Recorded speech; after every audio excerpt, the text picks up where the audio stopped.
civilization cycle, interviews experts and individuals who understand the intensifying cycle of economic, societal, and government upheaval, so you can stay ahead of the changes in our world and keep your family safe. Fortunately for us, we can recognize that we're at the precipice, a point in history where we can all see the cycle changing. Where we go from here is up to us. So let's start the conversation, and welcome to the show. And there we are, live streaming. Hey, and good afternoon, good morning, good evening, wherever you are on this beautiful blue planet. Well, we are at the end of an era, and when they talk about a new golden era, the old one needs to disappear first, and we are truly at that moment right now. We are witnessing the unraveling of the monetary system before our feet here. You might talk about repatriating gold, but the gold is gone in London. There's no gold. It's 2 months waiting, even if you get it, even if you're an institution in a bank. Central banks are waiting for their gold. The gold is gone. Don't panic. The government is here to help you.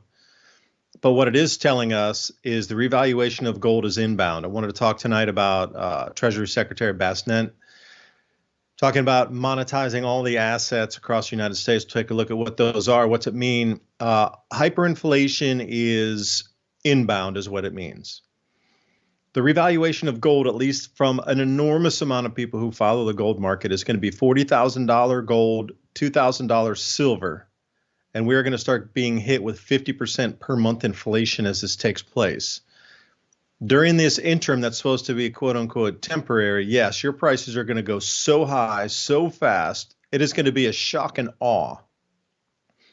This is why a lot of supermarkets are moving to digital price tags. Not only are they facial scanning you before you go into the supermarket to see what, bracket of wealth you're in. So I'll walk into a store with a different person and we'll get two different prices on the same label based on our facial recognition and how AI has scraped all of your bank accounts, your IRS data, everything to put you into a profile, your property values, and charge you a different price because they know you'll pay more for that same product in the store as somebody else walking in next to you that has a different profile. This is where it's moved ED to. We're not moving there. We are in there already. So the prices of food are going to skyrocket. Everything is going to get so horrifically, incredibly expensive that you're going to get shock and awed, like we're seeing right across the news media scape as we speak daily. That's news. That's government. When it starts to be the local price in your local, in front of you stores, then you're going to see what it's all about. It's supposed to be transitory. We're going to be hit with an immediate 25% increase in prices across the board for everything. So you can almost put that in there as an add 25% to your life costs immediately. So where does that take us? So Ransom, I appreciate you putting together the stream tonight. Revolution Radio apparently had some sort of lightning strike near the studio that knocked out their electric. So we're just running on our own broadcast as we speak tonight. So welcome to the show. All right. Yeah, you were scaring me. 25% increase. I hope you're scared. That's a lot. But it was to be expected, honestly. We knew that they were rearranging the chips in the economic game here. And I'll be honest, I've been, not as a fanboy or nothing, but I've been following the Trump whole avalanche of things. And you can say what you want, but the cockroaches are running. They're running because they're being exposed. And I actually think this was brilliant this time. Last time, I really don't know what he was doing. He just kept kind of taking it. This time, he didn't bother going after people per se or fighting people. He just is exposing the money. Show me the money, right? Everybody always says that. Just follow the money. It's all being exposed, and it's obvious that everybody's going to renegotiate. Let's face it, like Canada, 95% of their exports come to us. And no offense to Canadians, but they can't have a tariff war with the United States. It just won't happen. They're going to give in. That's why he keeps joking and making digs at him about being the 51st state. It's because we subsidize Canada and we buy all their goods. So they need us. And Mexico's kind of in the same predicament unless they all of a sudden both countries make some really good deals with other countries. But I doubt that's going to happen because people will be afraid that tariffs will be put on them if they trade with the people that we're trying to tariff. And I see all of this business opportunity really for the middle class in the long term because factories are going to come. They're not going to pay the tariffs. They'd rather build here than pay all of the extra money it would cost to make their goods so expensive no one will buy them. So they would rather build it here and then sell it to us for cheap or as cheap as they can. And I think this is actually good for all three countries, people and government, because they're going to have to make stuff their self now. It's going to have to be made locally. You can actually start doing what we've been saying for years is buy locally because they're making it, they're growing it. They're going to have to, or they're going to pay a lot of money, or their government will have to fold to whatever we say. And it's kind of funny to see one half of the government in panic mode because all of their little, I'm going to say, laundering schemes are being exposed, or just wasteful, ignorant money. You can call it whatever you want.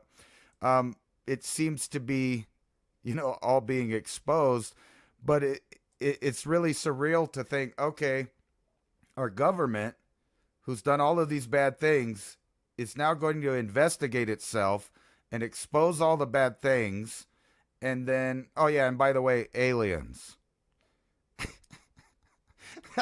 I mean, if you've been watching the Aliens, though, you remember, I had a great conversation with Ryder Lee, and he was saying the alien invasion that we've all been duped with word salad and word magic is the alien invasion we've seen of aliens. And extraterrestrial means extra lands. So we defeated the aliens. Now they're being taken back to their extra land. Now, is this the time to bring out the new technologies? It's word magic. We've all heard there's going to be an alien invasion. Well, there has been. right. They've programmed into your mind that it's going to be from space. What if this alien invasion was truly fully terrestrial, but then we have the extraterrestrials, the extra land that's not America? Then it starts to make a whole lot more sense. But then follow the daisy chain down. We win over the aliens, and then after we win, then what happens? We bring out the new technology. Well, I Does think that it's go in with the golden era and the revaluation of gold and this new manufacturing technologies where we won't need to use coal or natural gas for electrical production? Because we look at the data centers and we look at the amount that will be required for blockchain and hash graph, although hash graph's 1,000 times less the electrical usage. But moving forward, the amount, and then we're going to bring all these new factories back to America. There's not a single possibility we can do all that with the current electrical production systems that we have in the United States with our decaying grid and no new production coming on because of this green madness that closed all of our very reliable power sources and replaced them with non-reliable solar and wind. There has to be a new electrical production, literally system, technology for any of this to be able to move to the next chapter of whatever the book is. We've turned the page. I'm just trying to focus in on what the first few words are and what the title says at the top. That's how much we're in it. You're flipping the page when you're reading a book, but before your eyes focus on that title, that's exactly where we're sitting at this moment in time. Yeah, well, I think that it was a lot of predictive programming, the whole alien term in the first place, because it's alien, right? It's a lien on a person that comes in to your territory, whatever that is. And you could call AI extraterrestrial because it comes from basically a different dimension in cyberspace. It doesn't actually live in the physical world without the infrastructure that we're building. But no, I think they're really going to go with extraterrestrial biological entities from another solar system. And the reason I say that is because they're just going to tease the idea. They're never going to show you proof, but they're going to insinuate that there was proof. And it's really weird if you look at, they're making committees now to filter what they're declassifying. So they don't want you to actually see the raw data. You just get the trickle down, like they basically admitted there was a second shooter in the JFK assassination, but didn't show the proof because they haven't released it yet. The same lady, which is Luna, I don't know if you've seen her, she's the head of the little committee that's going to be in charge of releasing the information in a filtered way. She says all this stuff like RFK, JFK, MLK, Epstein, all of it. And then the tech companies are being told no more censorship or we'll tariff you too. That's what is blowing my mind. So not only are we telling the world that we are going to be the capital of AI and crypto coin, but we're also talking about a new addition to the family of reality where they're pushing this idea that no, there is, we're not alone. That's a quote.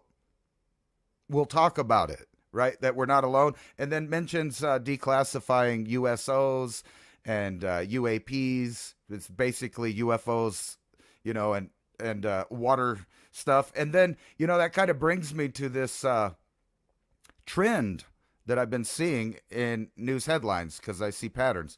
There is a lot of conceptual ideas now about cultivating undersea and expanding the terrestrial realm to the non-terrestrial underwater realm. So I don't know if that's connected. I'm just saying, when we're throwing a bunch of phrases around in the government about declassifying ideas, it gets into that idea of propulsion. There's no other way around it. So it doesn't matter if it's something going in the ocean or there's people in the ocean or how are we going to traverse the ocean. You get back to this propulsion idea. And, now all of these scientists are writing papers about, previous science fiction ideas about different kinds of propulsion and saying, no, we do kind of have the technology. We just haven't built it. And the US is saying we're going to be the head of technology, space travel, and crypto coin. Now, I don't know about you, but if I imagined the monetary system of an extraterrestrial civilization, it might go a little something like cryptocurrency based on a GDP of a world, not just a country or a state or a county, but the entire world.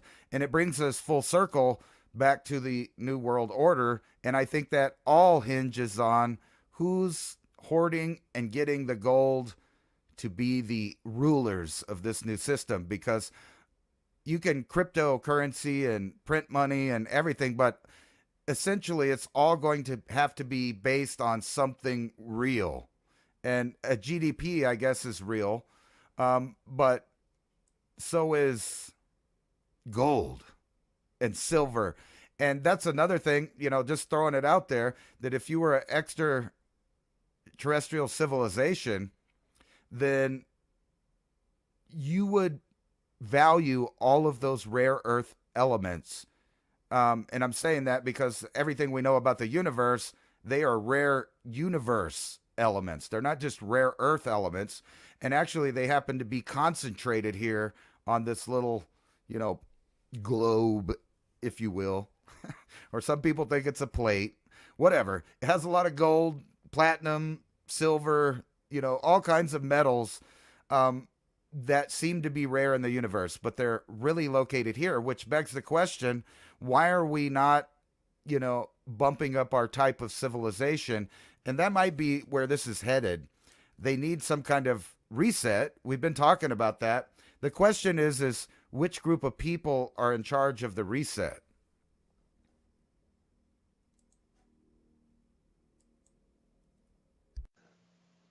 The ones that want you to make you think that they're the good guys. That's who's in charge. Now, all politics aside, it got so bad at the end there that nobody could really continue down the same path. So the only choice was to move over to the populist ideas and also bring everything back to the nation and to just start or restart the economy again, or just start the economy again. The inflation that's going to run with this is going to be heavy.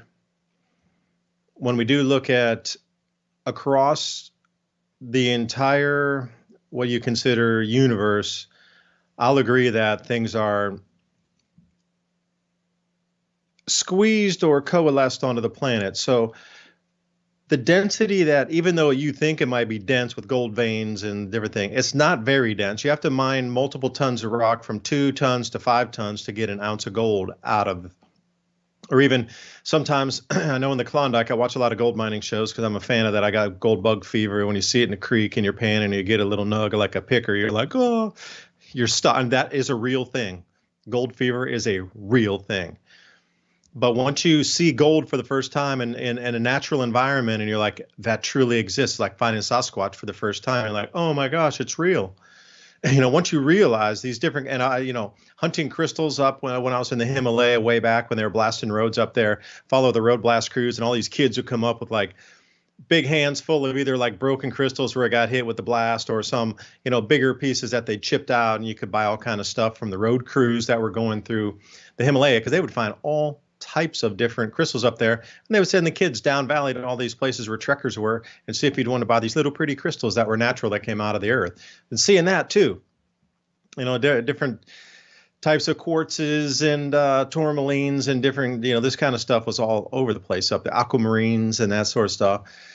But to see it for real coming out of the earth, and you're like, wow, well, that was only one little pocket out of that entire mountain that they blew through the side to put a road in, and it exposed like a little tiny pocket. And you realize the density of, even though what we consider, if we're lucky to have the densest of minerals, not the densest, Mercury, is an entire pretty much iron planet. Now, the density up there is like thousands and thousands of times, orders of magnitude above what we are here on the Earth.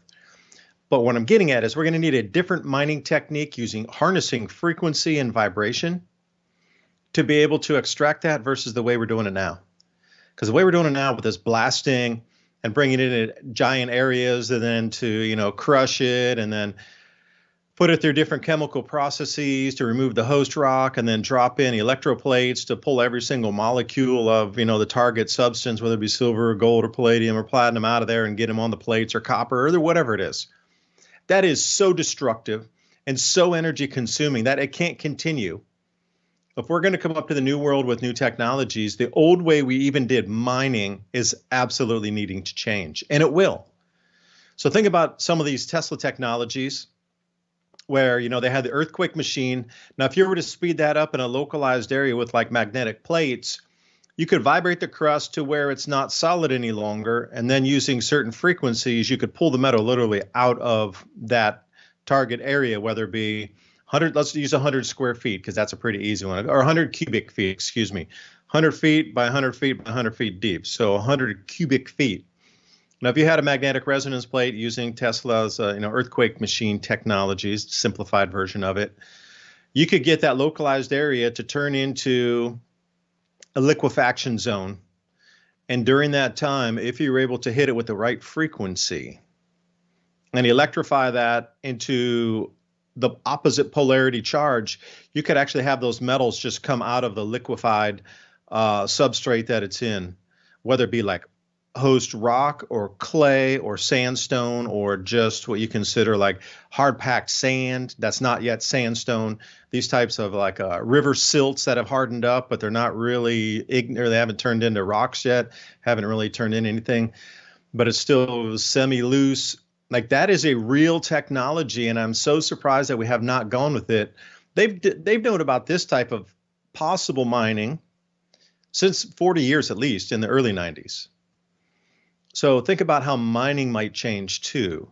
Now, you might think we have the density in the crust, but in reality, it takes a huge amount of rock to get a little bit of product out. The damage on that is tremendous as well, because we're actually taking the earth from one place and then processing it in another place. You ever see those dump trucks that go uphill with the giant tires that are, 15-foot tall tires that carry, 10, 12 tons at a time, maybe a little, maybe even more now, 20 tons. That needs to be moved around, and then it needs to be crushed when it finally gets to the facility to a certain, diameter size or circumference size. And then it goes through, again, all the chemicals, all the electricity. And Think about if you could remove that entire chain of steps where it is just on site, extracted as the pure metal, and put into a truck. And then once the magnetic plating interaction stops, whoosh, it resolidifies. There would be some damage there. Don't get me wrong. Now you're changing the actual chemical makeup and chemical construction of that cubic area of rock that you were in, but it's going to be and I'm going to say way less damaging than the way we do it now. You ever seen some of these open mining pits, like some of the largest miners? Uh, this is in America, not down in Brazil where they have a lot of collapses in and thing. But those some of these mining pits in Australia and America are 2 miles long and 2,000 feet deep. Like if that was to fill in, that would basically be an inland ocean or an inland deep lake like we see. You go around some of these other areas in Europe and you start to look down beneath the water and it looks exactly like a mining operation. But some of these deepest lakes on our planet are going down 4,000 or 5,000 feet. That's half the distance of what we're doing now. And if you do look around and you find some of these older lakes, especially around the Black Sea and places in Russia, it has that very same step down. So I want to make sure we're not offline. I just heard a message coming in. But anyway, Ransom, I really think that the way we're doing it now would definitely have to change in terms of mining operation, electrical generation to do it. And I think all the technology is here. It's just been hidden, waiting for this quote unquote alien invasion to bring it out. After the collapse of this system, we're moving to another one. And I really believe that technology will finally be released to us.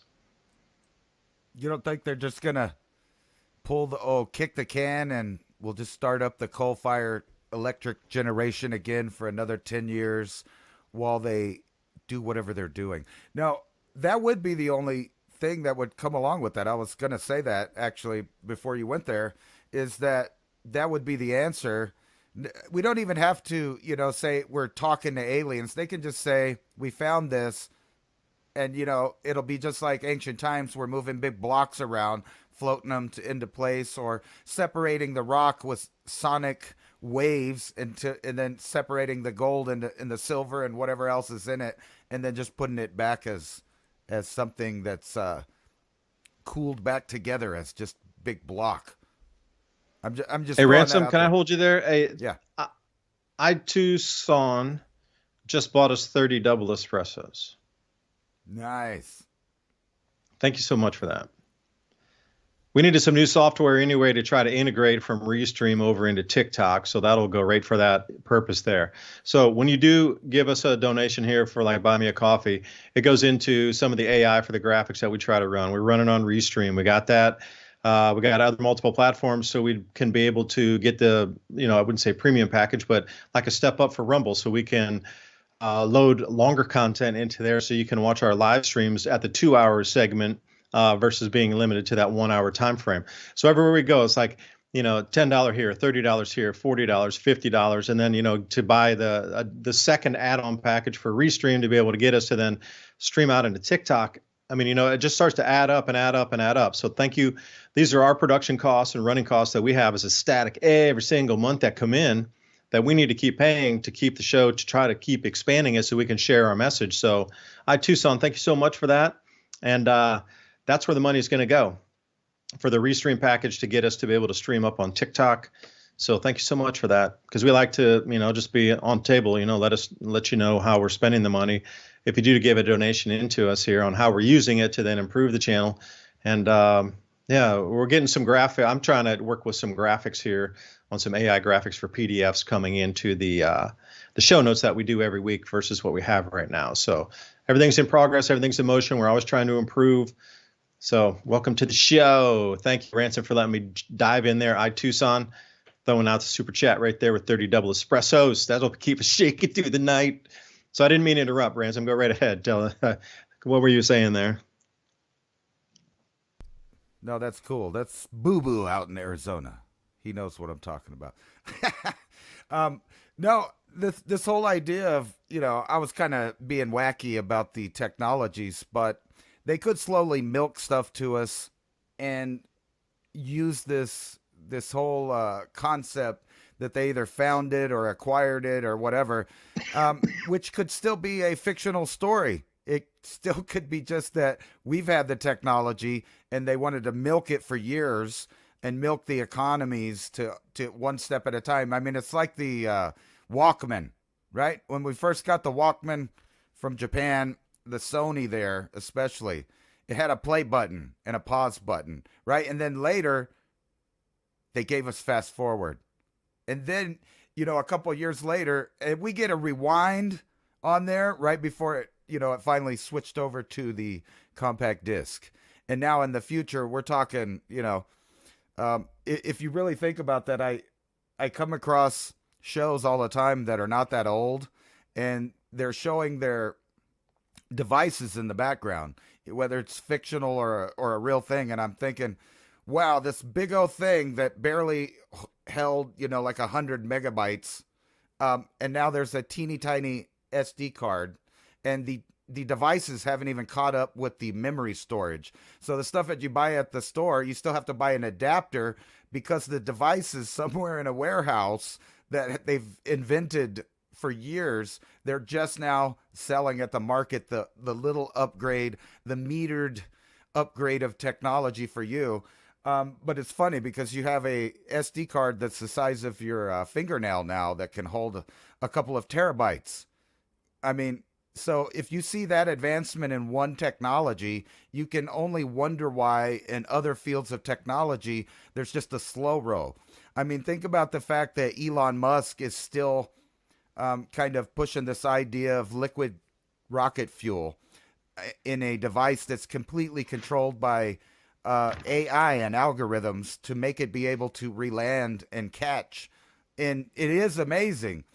But there it lies again. They're skipping over these ideas of propulsion and energy generation, because that's the real thing that would rock the world economies, the world governments, the central banks, everybody, because they've set up on old technology in the metered system to milk it along and really never let man progress. So I don't know if we're going to get to a point that those groups of people decide we still need a world war because they're not ready to let us have the goodies. I mean, who knows where it is, but it's ironic, like I was saying, when you go through the headlines that you start seeing these patterns emerge. And, it wasn't that long ago till that little undersea submersible collapsed under the ocean, right? And there was a lot of conspiracy theories revolving around that accident we won't get into, but it had to do with energy generation and the location. And now I'm seeing all this like, here's a party central. You could go hang out in this UFO submarine that can dive 650 feet and have a 12-hour undersea party. Here's another one from some other billionaire wants to build a whole thing. So it kind of shows that we're at a point where we're about to start expanding in technologies, and that's in every field. And I bring us back to this lab grown stuff that they will not stop pushing all over the world, from meat to what was the other one? I sent you a copy of it. Here it is. Startup grows world's first real dairy protein in potatoes. Now there's no cows needed to get your dairy in these frankincense items here. But yeah, they're about to release so much stuff it's going to confuse the public, and a lot of people are going to be left behind on the new trends of how this is going to convert into this transhumanist world. And I kind of warned about that no matter which path you took or which side of the political spectrum you went with, the end result, the road meets back at Rome. The same ideas are going to be pushed in different ways. Number one is safety. Number two is to improve your life. And I wouldn't be surprised if in the near future they offer you a product to extend your life beyond your normal life, which would solve two problems for them. They can convince people to stop having children, and then offer them an endless amount of robotic and algorithm products. But this would be for a very small population. And in order to do that, they still have to convince people of all these hoaxes that they've been pushing, like population, explosion too much for the planet to handle, climate change due to man's activity. Um, they knew at the time when they were writing these things that there would be a population plateau and then right after a reduction. And we've talked about it many times that it's very weird that it happens to just line up with so many other singularities and epiphanies for mankind. And it seems like this is the preparation for the next step. I don't know if they're planning it for our generation or our lifetime or the next one, but we have everything from the capability of growing humans to gene altering humans with DNA from various different animals. And I'm working on a program right now. You would be amazed at the amount of animals that are actually in production, and there's a lot of money behind passing laws to allow them to do it. And it all circles back to depopulation, rewilding, and changing the whole fabric of the system, literally. And if they're going to be able to use these programs with these Pleistocene animals and extinct designer animals, you can just imagine the markets that will open up from new products based on genes that went extinct, and now they're ready to offer those products for various different problems around the world. Like, you imagine just people people in the tundra able to eat mammoth meat on a regular. So it's not really a mammoth, but it's a mammoth like creature that can exist in extreme cold. Now, you have to ask yourself, why would they be planning specifically for groups of animals that lived on a totally different biosphere and a time period on the earth at the same time as the emergence of next level technologies? And then when you get into all of the investments into the I guess the equatorial regions of the planet, it seems like there is a grand scheme going on that slowly but incrementally is moving not only populations to be in the wrong place, but in the right place to be consumers. Yeah, well, I would say we're at the cusp because all the news in the last 2 weeks is talking about a new 2.7C threshold. Now, I've noticed it about 3 times already in my lifetime. When I was really young, when I was still in high school and we were starting to just learn about this whole CO2 thing, it was like half a degree Celsius, and global warming was the term they used. And if we have too much pollution, and okay. But then later on, we got this barrage right around the year 2000 of 1.5C. And now 25 years later, where now they've really run it up in the last like 3 weeks. It's unanimous across the media. It's like Newsmax or whatever, a news guard was sending all these articles out at the exact same time at 2.7C, 2.7C. Like unanimously across. It was all in just like the same 2 or 3 day period. Oh, there's thousands of reports, 2.7C. It's rebranding every single generation to get them into the next phase. So for us, what have you heard? 1.5C by 2050. Well, suddenly they just moved the marker up unanimously across the board. Everybody who's into the climate thing on the other side that believes in the CO2 warming unanimously came across and said thousands, tens of thousands, millions of posts all in the same week, which is strange. Oh, the new threshold is 2.7 degrees Celsius. Okay. And at the same time, on February 10th, the EU is now allowing 4% concentration by weight of crushed ground mealworms, as long as they're UV treated, and across all manufacturers in Europe from right now, starting on the 10th, breads, pastas, cheeses, and jams, like jam, strawberry jam, blueberry jam, cherry jelly, whatever you like to call that, will contain 4% mealworm. Now, there's been really no long-term studies on having this much chitin in your diet. I know through my own personal travels, I've seen a couple different places where they harvested very young, supple insects. I was in North Thailand, and they got these really soft green caterpillars from the bamboo that come out in the rainy season once a year. but they were super soft. And then the mayflies down in Malawi and that whole area, Zimbabwe, Mozambique at that time, they go around and they get them out of the air. They come one time a year. They're really supple. Again, they squeeze them into patties and then deep fry them once a year. But there's nothing like the hardness of, these mealworms and crickets. There's nothing like, they're all incredibly soft-bodied, infant caterpillars or infant mayflies once or twice a year. That's it. They're about to put a heavy, rich chitin diet of 4% of all consumption of foods across the EU continuously 365 days a year. We've never done this in the history of mankind. I've been to Thailand too, down around, you go to Bangkok, you go to some other places, Chiang Mai, you can get like a fried scorpion or a fried cricket, have a beer with that, get them on the street. Okay, that's fun, huh? Take a picture, I'm eating a scorpion. Okay.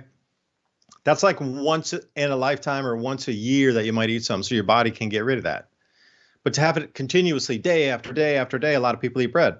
They eat pastas. Can you imagine 4% pasta in Italy, a 4% mealworm proteins? And then they're allowing others, like I say, they're ramping it up. They're allowing crickets in this too. As long as it's UV treated, it'll be totally okay, because people are worried about parasites. They're not worried about the actual compound that is contained within the exoskeleton of these insects. They're just worried about the bacteria or the virus that might be in there. So UV treating this is supposed to, well, put your mind at ease. I don't know, man. And again, think about the, coming from some guys I know that hunt a lot, they would love to hunt some of these Pleistocene animals. But if you put a saber-toothed tiger out in a game reserve, and what if it gets loose? Like try to control nature at the volume and the size of what it was. I mean, those Pleistocene animals were incredibly large. And are we going back into a mini ice age slash beginning return to an ice age type of planet? All conjecture was yes. Each successive step down from now is going to be cooler and cooler and cooler. See, that's the inverse of what they're telling you with the global warming. And I found this. It's a multi-generational shift that we're experiencing from when I first started learning about this climate thing in the 80s, let's say. Then they switch it to 1.5 C right around the year 2000. Then they switch it again to 2.7 C. But notice that's a 3-generation jump. And they're doing this, and it's always the inverse. If you notice in the occult symbolism and a lot of the occult, say, ways, for example, as above, so below. But you notice there's a lot of inversion going on. So if they're telling us the planet's going to get hot, run away, and boil, and this is the reason for the jet streams, cloud cells, and extreme weather we're seeing, I always try to look maybe at the inverse of that and say maybe we're going into a cooling phase, because if you look over the last 10,000 years of climate, we're trajectorying down. Minoan warm period, medieval warming period, Roman warming period, those are all warmer than they are today.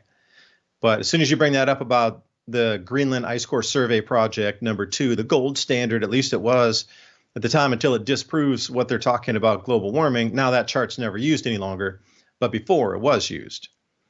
They only used the last 120 years to show that the ice was coming up or the CO2 concentrations were coming up. But once people started digging back in the past and go, hey, it was warmer back then, can't use that anymore. So the inverse is true. So if you're going to bring these animals back, what kind of proteins will be out there then? Okay, if they do away with cattle and you got woolly mammoths, and the thing, the whole misnomer about woolly mammoths is they just live on the ice. They need vegetation to eat too. Like they're going to have this boundary zone somewhere that there's vegetation and sustenance for them. They can't just go live on an ice sheet and be like, hey, we got fur on us so we can live on an ice sheet. Okay, you got to have food for them. So they're going to be in a border area between, ice and human habitation. Again, maybe that's why we're supposed to get out of the way, and they planned for us to get out of the way. But that diet you talked about for life extension, I was just laughing in the back of my head, probably going, oh, they're just going to put you on a vegetarian diet with organic vegetables in the future. Like if they can get this generation to forget that the way our grandparents grew everything and raised everything, then they could sell you that as a upsell for a product to keep your life moving forward. Because this generation is the switch. It's going to be economy switch. It's going to be value switch. We're going into digital currencies. It's going to be the protein switch on how proteins are consumed. Because, Ransom and I, we understand that we used to eat steak and still do, and, fish and this sort of thing, and chicken, and it used to come from an animal. But kids that are 2 years old or 3 years old today, they're going to be brought up 100% into this world of all printed meats and things. They'll never know the difference because that's all they will know. Like right now, we have a boundary between the before and the after. We're dangerous for the controllers because we can tell you about the past. They can try to remove it out of books, burn books, destroy books, but the live people still around. That's why I really was wishing I could talk to somebody who was alive from 1850 to see about, this Tartaria and the switch of systems or the mud flood or the mass migrations, what caused that of people during these times of changes of a world happened again. But these new kids born now, they're only going to know digital currency. They're only going to know track and trace. They're only going to know 100% biometrics, retinal scans, vein scans off the hands and forearms, all fingerprints, body gait. That's all they're going to know. They're not going to know there was a different world when none of that was there, zero. And it started, because I can remember when none of that was there. When you used to fly in the 80s or whatever, because I would go with my parents and we'd go on trips and stuff. There was none of that in the airports, man. You almost glided through there. Oh, yeah, put your bag in the thing. Okay, okay, you're good, bye. And the way you were treated on airlines, there's more space and just better food. It's so different. The world's so different. But we saw the before and after. So think about the children. They're not trying to change your mind. They're trying to grab the children of today to raise them for the new world. That's why the switch of 2.7C is occurring right now. Because think about all the kids entering like grade school now. They're going to do away with 1.5C. And they're going to run them with 2.7C right away. That's all they're going to know. Now, with the destruction and hopefully undoing of a lot of these agencies, perhaps there's still a chance. But I will say one last thing, Ransom. What's happening in America is only happening in America. The rest of the world is marching lockstep forward with what the WEF had planned and all these plans that were still full steam ahead during the Biden years. On that global governance structure, ESG scores, all this stuff is moving forward. And I don't know why in America we're getting a break from it for just a moment. I think it's to restructure the entire system. But what I'll come back to in the beginning of the show, this restructuring is absolutely going to devastate our lives.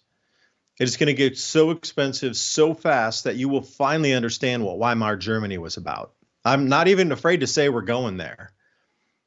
We are going to get so substantially close, maybe not at that level where we're into the billions of marks for a loaf of bread, billions of dollars for a loaf of bread in this next year. But we are going to go from now into the point where when you go into the supermarkets, you're going to see people crying because they can't afford the foods. You're going to watch our supermarkets get stocked full of troops and guards because the theft will be so high that people will only have a chance to steal food because they won't be able to afford it. And that'll be with other goods and luxuries as well. If we cut off and there's trade war, okay, add 10%, add 25%. But in a majority of the stuff coming from different nations, our store shelves are going to go bare for a minute. Not completely bare, but way, can I say it again? Way less choice. Now you couple that with way less choice, bare shelves, skyrocketing prices, and some analysts are putting at 50% per month as we hit that rollover point where prices are going to start to come down. But how many months at 50% per month can you go before people are literally in shock and awe? You're making 100 grand a year, suddenly it's worth 50 and then it's worth 25 and you can't buy anything. Dude, I'm making 150,000 a year and I can't even afford bread. That's the point it's going to before we hit that rollover, and then it's going to slide down. Like this chapter we're heading into, it's great to dismantle a lot of things. I'm with it. The transition over to bring everything back to America and start manufacturing, that's going to take a minute too. And the wages are going to be way higher, and it's going to cost a lot more money to have these workers here. So right away, all the prices of everything you're ever going to consume for the rest of your life is going to be way more expensive. Just on building in America, producing in America with American wages is going to drive everything up at least 40% higher on every possible good you can consume. And then what about farms? And I'm all into the farm financing, farm machinery, farm, ecosystem there, food production. If we get American workers back on these farms, you're not getting like $3 a pound strawberries or $2 a pound something. You're looking at $9.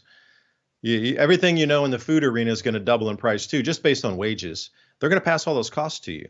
You can't tell me that you're going to get somebody illegal from a different country, bring them in, have them work for like $5 or under, and then replace that with a $20 American worker, and then your costs are going to remain the same. That's impossible, literally impossible. And at the same time, everything's getting revalued. But Ransom, I've rambled a little bit long here, so I'll come back in a minute with the revaluation things that we have in America's assets value onto. But I'll let you respond to that. I know I unpacked a bit, but please. Well, check this out, man. There's not going to be any parasites in your meat because you know how me and you are kind of old, so we know what chicken soup and all of that stuff tasted like when grandma made it with the chicken that they grew outside and the eggs and all of that good stuff. But now grandma used to grow this stuff. This is what the kids and grandkids are going to remember. Like you were talking about chicken nuggets. This is another sales pitch for this grown meat. No parasites, right? Because it didn't grow outside. And the kids are going to be like, this is just like grandpa used to grow at the factory. It's delicious. Plus these potatoes that will now give you the milk. You don't even need to drink milk. Now, you know what I think is that they're not really going to put a bunch of, mastodons or woolly mammoths out there, none of that. What they're going to do is they're going to open up areas where they grow you all this junk and then sell it to you as products. There's really no need to grow those animals, but they're all new, patented, copyrighted materials that don't exist in your world.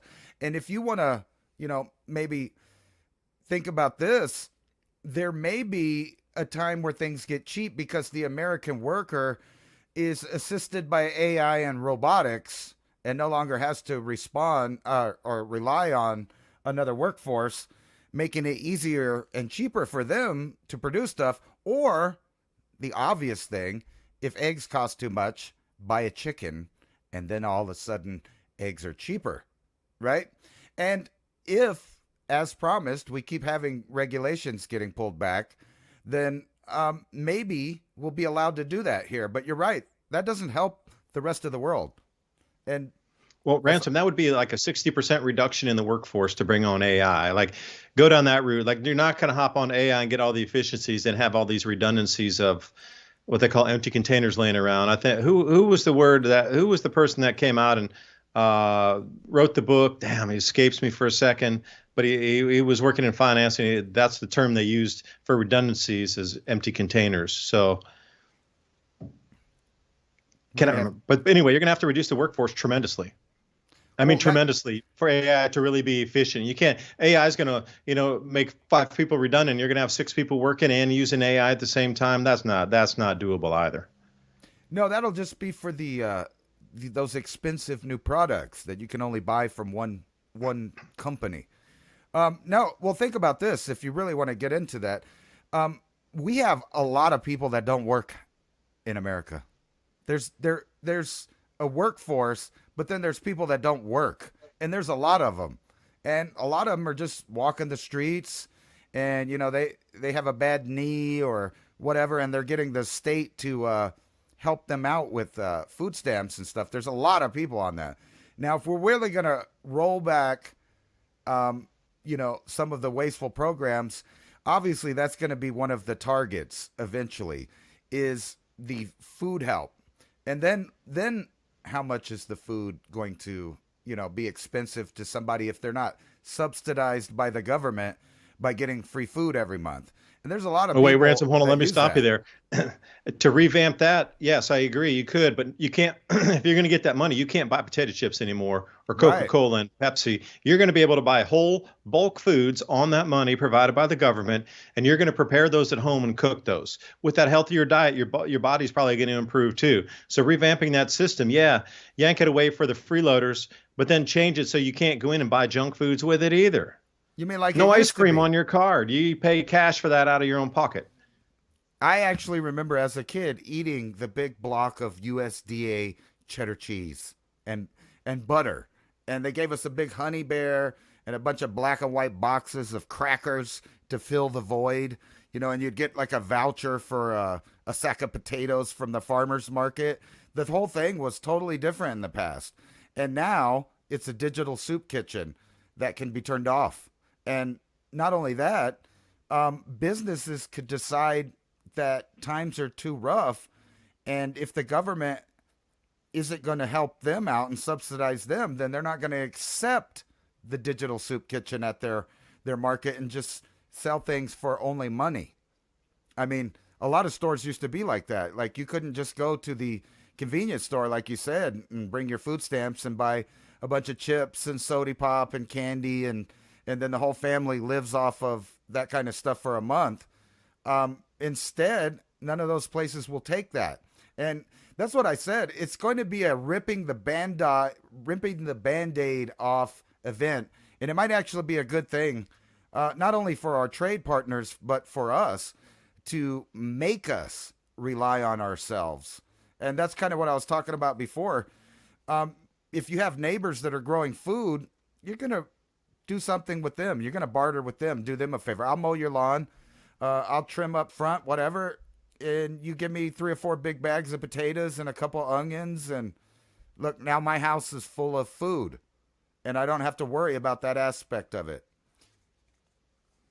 Yeah, but we're going to have to go there. We're going to have to guard our food when it gets that expensive, when people know, go rolling around the countryside, look for people's gardens. Because I know a few people around our area, the gardens are kind of not right next to their house. It's a little bit away. So if you were a bit stealthy in the evening, you could swing by or like sneak through some property and come to a garden. Do you think people are going to be shooting to protect their gardens? They used to. I got shot with rock salt as a kid for stealing watermelons. Hey, they do that in Tennessee too. The salt load is what they call that. That's old timer kind right there. Oh yeah. Get out of my patch. No. Rock salt. That'll sting you, but it won't like that'll whoop you with a sting, but well now you'd go to jail everywhere for doing that. But back in the day, the only thing that would happen if you complained is they would arrest you for trespassing and stealing. They'd be like, so you're saying you were in his yard and you were stealing his watermelons and you got shot in the butt. Oh, okay. With some rock salt. Yep, that was it, officer. Okay. Yeah, not now, but maybe things are reversing. Like I said, it's hard to know because we've been blasted with so much change in just a few weeks. What, a month and a half now. And a lot of stuff's changed, but one of those is the fact that our government oddly is showing us how much it's been stealing from us. Yeah, that's tremendously unnerving. And then me looking at all the releases from USAID, knowing those organizations that targeted my channel and put hit pieces and paid for Vice News, for example, with Advanced Democracy and Penn Quarter, which is associated with all these other foundations and organizations that I'm trying to spider back. I was talking with Ryan about doing a 30-minute expose on how we were targeted in this Grand Solar Minimum community with Christian and Ice Age Farmer, Grand Solar Minimum channel, Diamond up at Oppenheimer Ranch Project. They also paid to have his channel try to be removed. That I have physical evidence of them trying to remove me off of Patreon. I was wondering that, I had paid advertisers too, and they all disappeared. They were pressured to come off of my channel.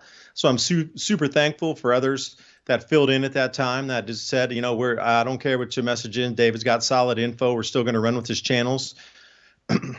But they tried to completely remove us, remove all of our advertisers. YouTube put us in sort of a digital gulag still to this day. And that's why I say I want to do the expose and be like, YouTube, you got to remove the blocks off of the channel. You demote us. There's no sidebars. There's nothing going on. Hard to share the link sometimes. You share the link, the photo doesn't even come up for the link share. Like, all that was big money. Advanced Democracy got over $23 million. And they were paying other media outlets to slam anything that was alternative to global warming. Like Ben Davidson's channel got hit over at Suspicious Observer. Like all of us got slammed, paid by our own government to try to remove us and remove any way for us to even make money or send messaging out. How disheartening is that? Your own government tried to have you removed out of not even the political sphere, not even on the soapbox, but not even freedom of reach or freedom of speech. Yeah, but they literally were going to try to starve us to death. That's the disheartening thing. They didn't care if you lost jobs. They didn't care. If you were going to starve to death on the street, they don't care. There's no way for you to get into the social programs because you didn't have a quote unquote job before that. Like the full court press from these foundations funding out to, like I say, advanced democracy with, it's just, you look at it and like that happened in America. That happens in China. That happens in Russia, or did previously. I don't know how much it goes on anymore in Russia. I know it's still very censored over there for a lot of media, but to have your government come out and actually pay to have you removed, that's one step away from knocking on your door and removing your physical body. That's where we sit today with all this information coming out about USAID. So I'm going to be doing a 30-minute expose. We got all the receipts, all the connections, all the interconnections, but it's just a lot of information to dive through. You got something like 20 plus foundations that were funding directly into Penn Quarter. And David Jones, he's the one who was associated putting out the Russian disinformation campaign against Trump. That whole crew was the same one that funded Vice News to try to come after us and get us deplatformed, talking directly to Patreon, talking directly to YouTube, talking directly to our advertisers to have them pulled off so they wouldn't fund our channels or have there would be no way for us to bring in revenue. That's the whole thing, is they literally try to have us completely scrubbed off the net. But YouTube was like, well, we'll demote them and they'll never be seen again and just leave the channel up there. That's the world we're at right now. And for this information to come out is quite scary. And again, disheartening is kind of an understatement. I don't really know how to quantify it emotionally, just like sitting here looking at your government did that to you, huh? And these clowns that took all the money to then push the narratives, and then you can just see where it had gone since that time. And just advanced democracy, one little offshoot of Penn Quarter, $23 million over 5 years. Like at that time when I was doing the research to see who was funding against us back then, their tax returns weren't as available. There weren't tax consolidator sites that showed you all the 501c3 tax returns in one single place. And also the number of tax returns filed since 2020 and 2021, they've had 3.5, four extra more tax returns. So then there are interconnections between the funded NGOs that are on their Form R are now visible for everybody to see. But prior to that, it wasn't. So even if you dug and you tried to find, and David Gilbert, you're the author of the hit piece, you were funded by Advanced Democracy, and now you work for Wired News. We got all the receipts on you and your dirty crew, and this expose is going to be out next week, 30 minutes on all the interconnections of how this worked and how the funding was and how these cockroaches are moving right now into different positions. And Ransom, you hit on it last week too. These cockroaches that are moving because we removed the stones and shown darkness, light there, they're going to move into private corporations where they'll have no accountability. That's one of the show notes I put on our show notes. So please, as we come on to the break here, head over to civilizationcycle.com. And at the bottom there are a couple of scrolls down the page after the podcast player. You can listen to our newest episodes. We have a show notes one pager at the end of the show. We'll put this out for you. And that was one of the show notes that I had talked about earlier from last week, was how these roaches that have scurried away from USAID are now finding positions in the private sector. And they're going to have no accountability, but they're going to bring their same tricks with them into the private sector. So if you're interested in getting those, we usually put about 9 to 10 little bullet points of things that we talked about and covered during discussions here. That's over on civilizationcycle.com, and also Civilization Cycle at Buy Me a Coffee. So again, we got running costs, production costs, this sort of thing here for the show. So please support us any way you can. And Ransom, take us to the break. I want to see the plasma lighter. This is a cool little one. Also, if you're looking for a quality product, this plasma lighter, 3,000, no, it's 350,000 easy lights. It's a plasma lighter. It's everything's lit. It's incredible. One of these devices that must have for everybody who's prepping. You must have this. This is such a game changer, and it's chargeable as well.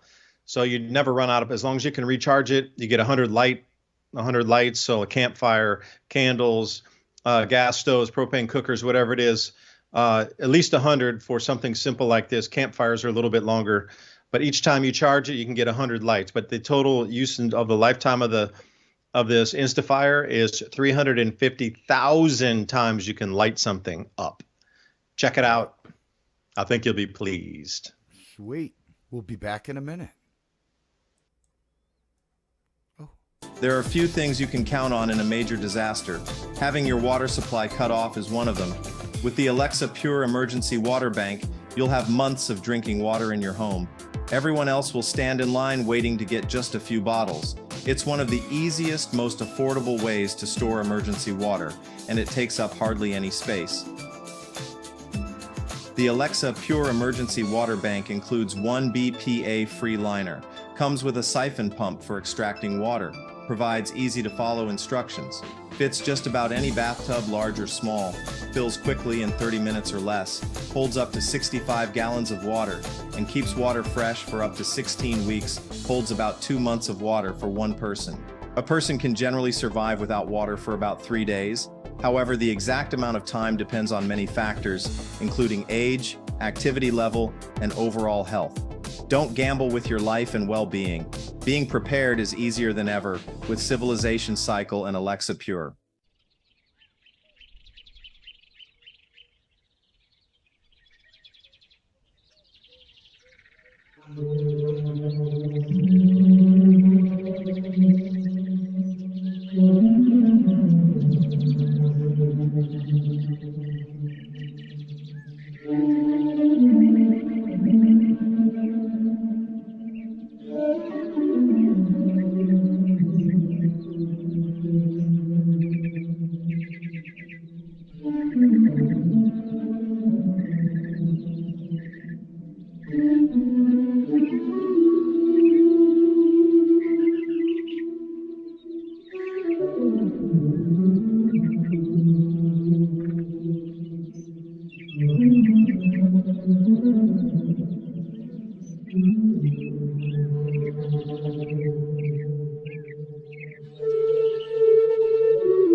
Never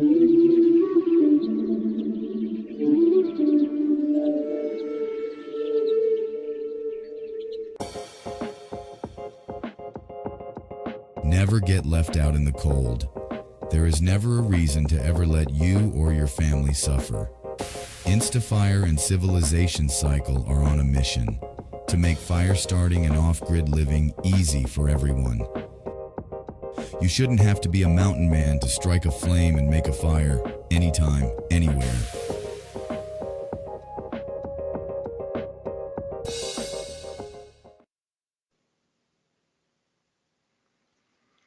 Hey, and welcome back for the second hour right here, Civilization Cycle. And I was going to jump back on to our naughty bunch of digital players. But before we do that, Catherine Barlow, thank you for buying us a double espresso. Keep up the good work. We're trying, because you can see the world spun even further in a cavitating direction. It seems like every week we're getting more cavitation, if you will. Just trying to stay abreast of the info. Like when I started the Adapt 2030 channel, yeah, there were a few good stories, big ones, kind of thing you could work with per week or a couple weeks. Now there's 5, 6, 8 big ones a day. It's hard to even keep up on the daily. So it's just trying to pick and choose which ones might be the most relevant for pointing to dots in the future, because there's definitely a pattern to all of this. The increases that are coming out of broadcast of two things. The economy is shifting, and we'll talk about that in a minute, on things that could be the assets of the United States that can be monetized. And then food production continues to decline. And across the board, the ags are up this week and last week again. And we're starting to get into, some everything from eggs to coffee is just skyrocketing to these absurd record prices. But now we're starting to look at like wheat, corn, soy. These things come off their lows, and now this run up through until we get into the harvest season, definitely going to be approaching record territory for all of your staples. Once you add all these in, you're like, ooh, things are going up, and then we're getting all these tariffs, and we're going to get a revaluation of gold from $40 an ounce to somewhere around $3,000. Now it's determined on the President Trump. He can make it higher than that. Now, that would send the world into a tizzy fit. Can you imagine if he said, no, we're not going to value it at $3,000. We're going to value it at $5,000. And any of you that have gold out there that want to sell it for $5,000, we know the price is $3,000, but we'll take it for $5,000 from the government and the Treasury, and we'll give you $2,000 more than it's worth. Imagine the funnel of gold that would go in from private hands, because they're getting, and imagine that like rush for the rest of the world to get on that gold window and rush it into America. Because China was pulling some of the same shenanigans, but they were offering $1 or $2 more for silver, $20, $30, $40 more for gold. And it pulled a lot of the supply in. But imagine if Trump just says, yeah, we're going to value gold at $5,000 an ounce in America. The tidal wave of gold that would come in here, they could remonetize the debt in a second after that, because they would get millions of ounces coming in. Because right now there's 273 million ounces on the 8,500 tons. So there'd probably be another, 50 million ounces that would come in if we revalued to 5,000. Now imagine if they revalued to $10,000. Those people sitting on a $3,000 piece of gold for 10, we'd pull in another 100 million ounces easily into America, maybe more on that valuation. That would send a shockwave through. Now look for Trump doing something like this, a little bit crazy and unusual. But again, for inflation inside the United States, that would be tremendous. Someone, thank you for the 3 double espressos. Great show as always. And someone got us another, someone, dude, who are you? Who's the someone? Another 3 double espressos. Thank you. Well, thank you for your support. I'm just really curious about this gold thing, because I really wanted to get into it. But Ransom, we stopped right before the break there, and I know you were going to respond to a few things I'd said about the expose that is going to be released next week. It's a big one. I'm going to try to promote it through the whole week, because the amount of research into it, and hopefully this will have a knock-on effect back to YouTube, that those channels that got demonetized, demoted, algorithm ghettoed, and advertisers pulled, and a bevy of advertisers not allowed to be featured on the channels. That's why monetization revenue went so low, because all of these NewsGuard and news, interoperable organizations all had pressured these same platforms to reduce advertisers that were on messages that weren't 100% global warming, 100% CO2. So at that point, cat's out of the bag. Something's got to happen from this point here. So look for that next week. Record stock fragility sends market. Yeah. Now, one last thing. If this were to happen and Trump revalues gold, let's say 5,000, we'll be conservative at 5. I've heard some 10s thrown around, though. The amount of tidal wave of gold come back to America is to be tremendous. We'll take all the world's gold reserves and we won't even have to wait for delivery.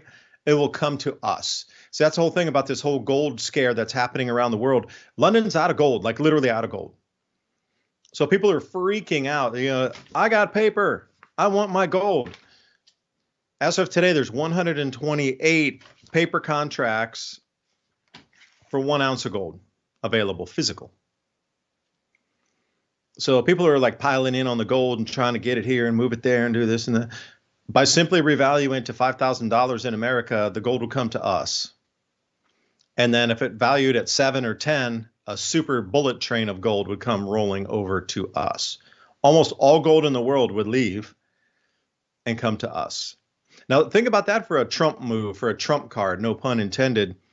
But if Trump did revalue 5,000 gold in the beginning to take out soft hands, and then revalued 10,000 some months from now, almost all gold in the world would come to America because the physical price out on the spot market would be substantially less.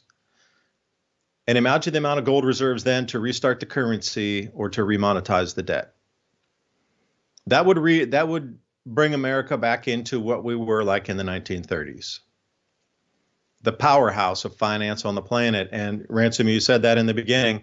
Trump wants to bring us back to the AI powerhouse, the crypto powerhouse, the finance, the gold powerhouse. Again, there's only one way to do that. Overvalue the gold so the gold funnels back into the United States. That's the only way to do it. And welcome back for the second hour of Civilization Cycle podcast. That's right. We're more than happy to give you boatloads of paper for your gold. And it can all trickle back in. And that's kind of what I was talking about. I wasn't, talking too much about mining gold. I was talking more about hoarding the gold that's already been dug out of the earth for the last 10,000 years. And there's a lot of it. Who knows how much our government actually has? Maybe that's something we could find out during all these revelations, but I doubt it. We do know that the royal family has about $900 billion worth of it. And that's just the amount that they let the public know about. And then they go ahead and kind of flaunt it and say, well, the actual amount is the state secret. So you can't even know how much gold we have. We don't know how much gold the Vatican has. I mean, there's a lot visible, it's all over throughout time. They've been collecting it. But imagine the amounts that have been made into bars and hidden away. We have no idea. So they would keep that. And then, like you said, you can overprice the gold that's out there, and everybody around the world will trade the gold for paper. I mean, the majority of people, because they need things. They need the money. And it can inflate up exactly like that, where a lot of people will be happy to have it. The question is do Americans also cash out when it's like that? I would, say maybe not, because that paper money is bound to disappear, especially when it's obvious that we're pushing to go over to a digital currency everywhere, not just here, not in just, the European bloc or the Asian bloc. Everything's going over to digital currency. And if the United States is going to be the leader in AI, well, then obviously they're going to be the leader in controlling the flow of digital money also. So, and like I was saying, it all ties together. The actual physical wealth is going to be tied to the digital wealth. And all of these other I guess fake coins you could call them, will blow away, and there will be a standardized model of digital cryptocurrency. It'll probably be Bitcoin. I mean, just guessing, but you never know. That could crash. They could have another one that's better. I don't know. They could convert it, rename it into something else, merge with the monetary fund of the world. Um, Actually, what's funny is I watched a lot of sci-fi shows in the early 2000s where people held their wealth on a thumb drive, and they went around, just tapping it like we do those credit cards that are just, tap, pay, and go. And now we know that the new system is designed to merge all of your information together and tie it up. And I have a feeling that in the near future, there may be a monetary system in which the money has different amounts of inflation or value based on who you are. And that's a scary thought. Think about if you did some kind of wrong thing in the wrong country, and now your money is just not worth as much because you're not a favored customer. In other words, so you're just your amount is not worth that. And then you also have to Yeah, add what if in this you, Ransom, idea. what if you got a negative interest rate, like below zero, so -1% interest? So you got 1% taken out of your stash because you put a bad post up. And then if you put two or three bad posts, okay, you're at -3% interest rate. Or if you wrote a full length article, oh, that's 10 points off. So now you're at 13% negative interest rate. Because if there's no negative interest for some of the central banks, why would they not do it for you on your digitized wallet? Because if they digitize all assets on the planet, like your house, your car, your artwork, your whatever, and they give you that one value, and then like you say, you could spend it off of some sort of device and live the Right. rest of your life based on the equity that's inside your house, and you won't have to pay for it again. But once you're done and you ran through all that equity, then you're done and your house no longer belongs to you. That's why they say you're going to Right. own nothing, but you're going to be happy because you're going to get all this free money. You That's the know, whole thing. But at the end of it, you're not going to own a thing. that's exactly right. I get probably 15 to 20 offers a week to mortgage my home and get, this big old loan where I would spend away and not notice my wealth disappear while they slowly own your wealth. Yeah, and it's going to be not only just, all of your finances and everything, but everything about you, your health, which depends on, these insurers are going to be able to know, well, you lived a bad life. Every time you went to the store, they scanned your ID, if you bought some alcohol, if you smoked some cigarettes. And I'm sure some of the new things out there, like the government assisted addiction programs that they have in other countries, would factor into that. And then you have this idea of a completely digital biometric mirror of your physical self, which can be hacked, and identity theft. With We're going into weird times, and that's what I was saying. I saw this whole blueprint. They predictive programmed it out through many, many shows, many, many movies, and it's everybody's like, no, it'll never be like that. But then it slowly is becoming exactly that.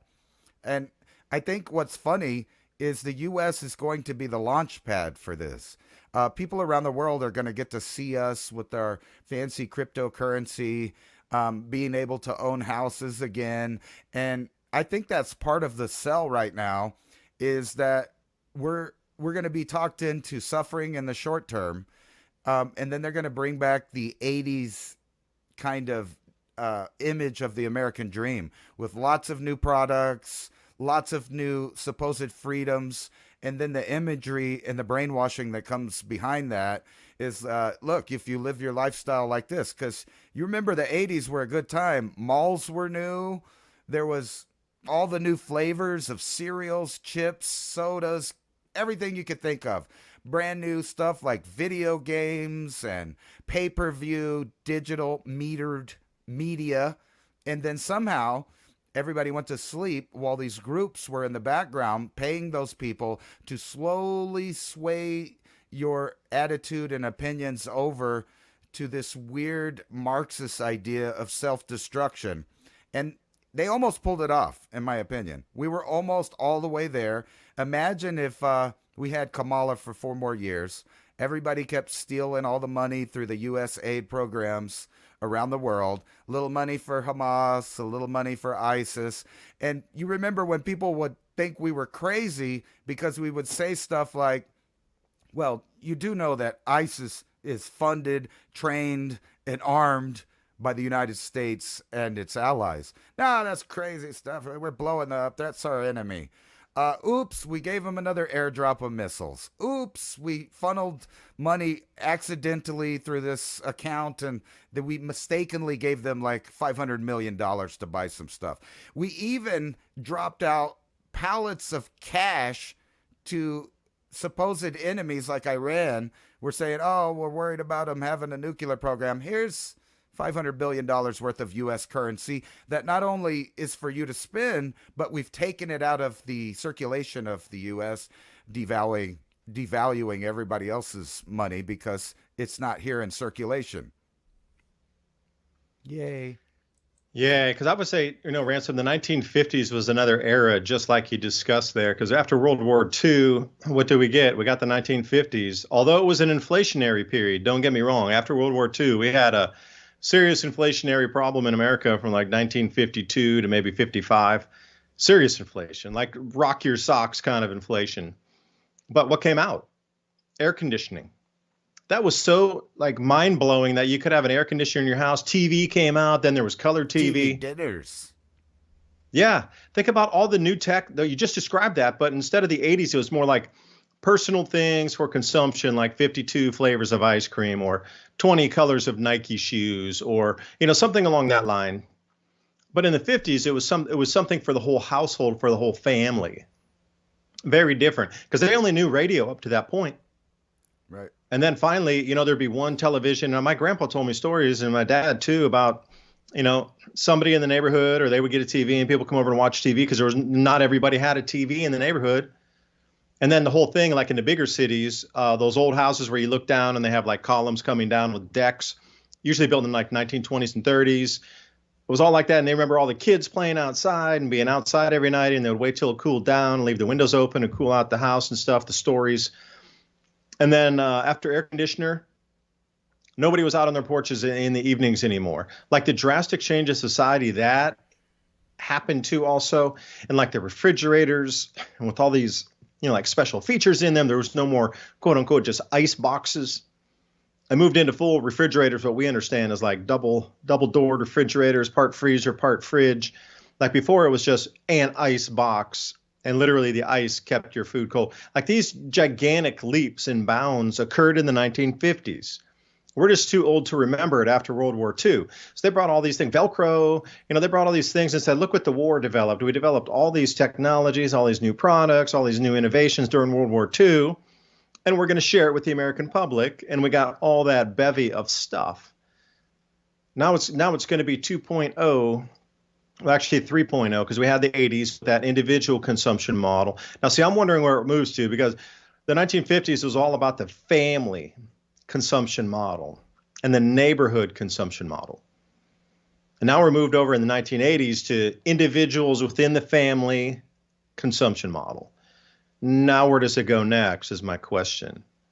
Your digital society self. consumption model? I mean, is it going to go wide again compared to being, we got constricted in the 80s? Is it going to come back wide again? I'm not sure. Yeah, but you're exactly right. The 50s were like that. And think about all the stuff they were not only giving people, but they were promising.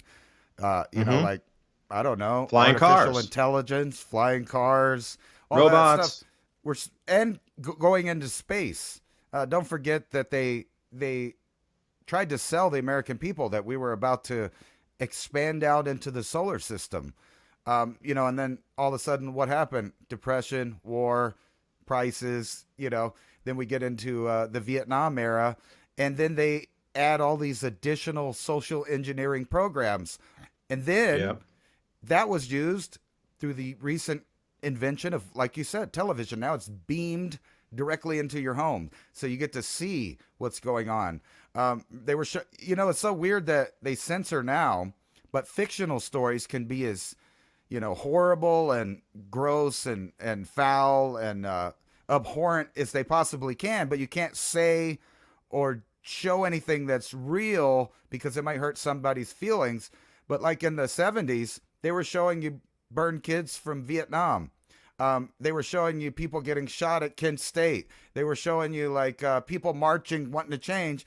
And weirdly, those people got into power and totally destroyed everything. It's very bizarre, but they beamed it into TV for the children of that era, who were mostly boomers. And then look what happened. So now we're back in that same cycle again. They're promising the new version of wonderful life again. We're going to Mars. We got cryptocurrencies. We got robots in your house. The whole exact pitch is being given to us again. The question is whether or not we're really going to get it this time, or is it just another facade to keep people kind of not paying attention for a decade or so until it slowly slips back into, like you said, what's going around the rest of the world, which is a consolidation of powers at the very top. And you talked about TV. At least the family would sit in front of the TV, right? For some time, like it was a thing, whether it was sports or their favorite TV show, the news and the weather, whatever it was. The family would, kind of center around that monolith and the TV in the living room. And now they've personalized that where you got the monolith right here. And if you see anybody eating dinner at their house or hanging out as a family, everyone, at least 4 out of 5 of them have the little monolith right in their face. And now we're about to sell this idea that you can have a completely functional digital mirror of yourself, that your entire finances, health, social media, everything that you care about in the modern world will be tied up into that. And that is the sales pitch.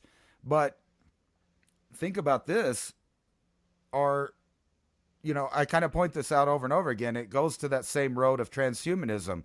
Musk is the guy that wants to integrate your biology with access to machines and the internet.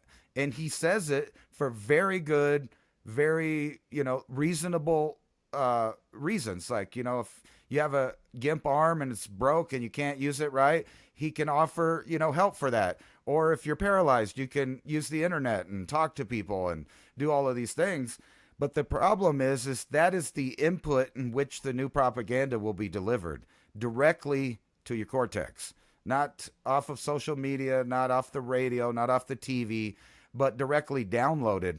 And I don't know how long it'll be until it's there, but I can say that if we're going to be the center of everything digital, money, media, fads, the whole thing, and we're going to be the center of that artificially built, intelligent world of fakeness, then obviously the people here are ground zero to be the first test subjects, if you fall for it, that is. Because, like me and or you. Or the first advertisements for the success of the program.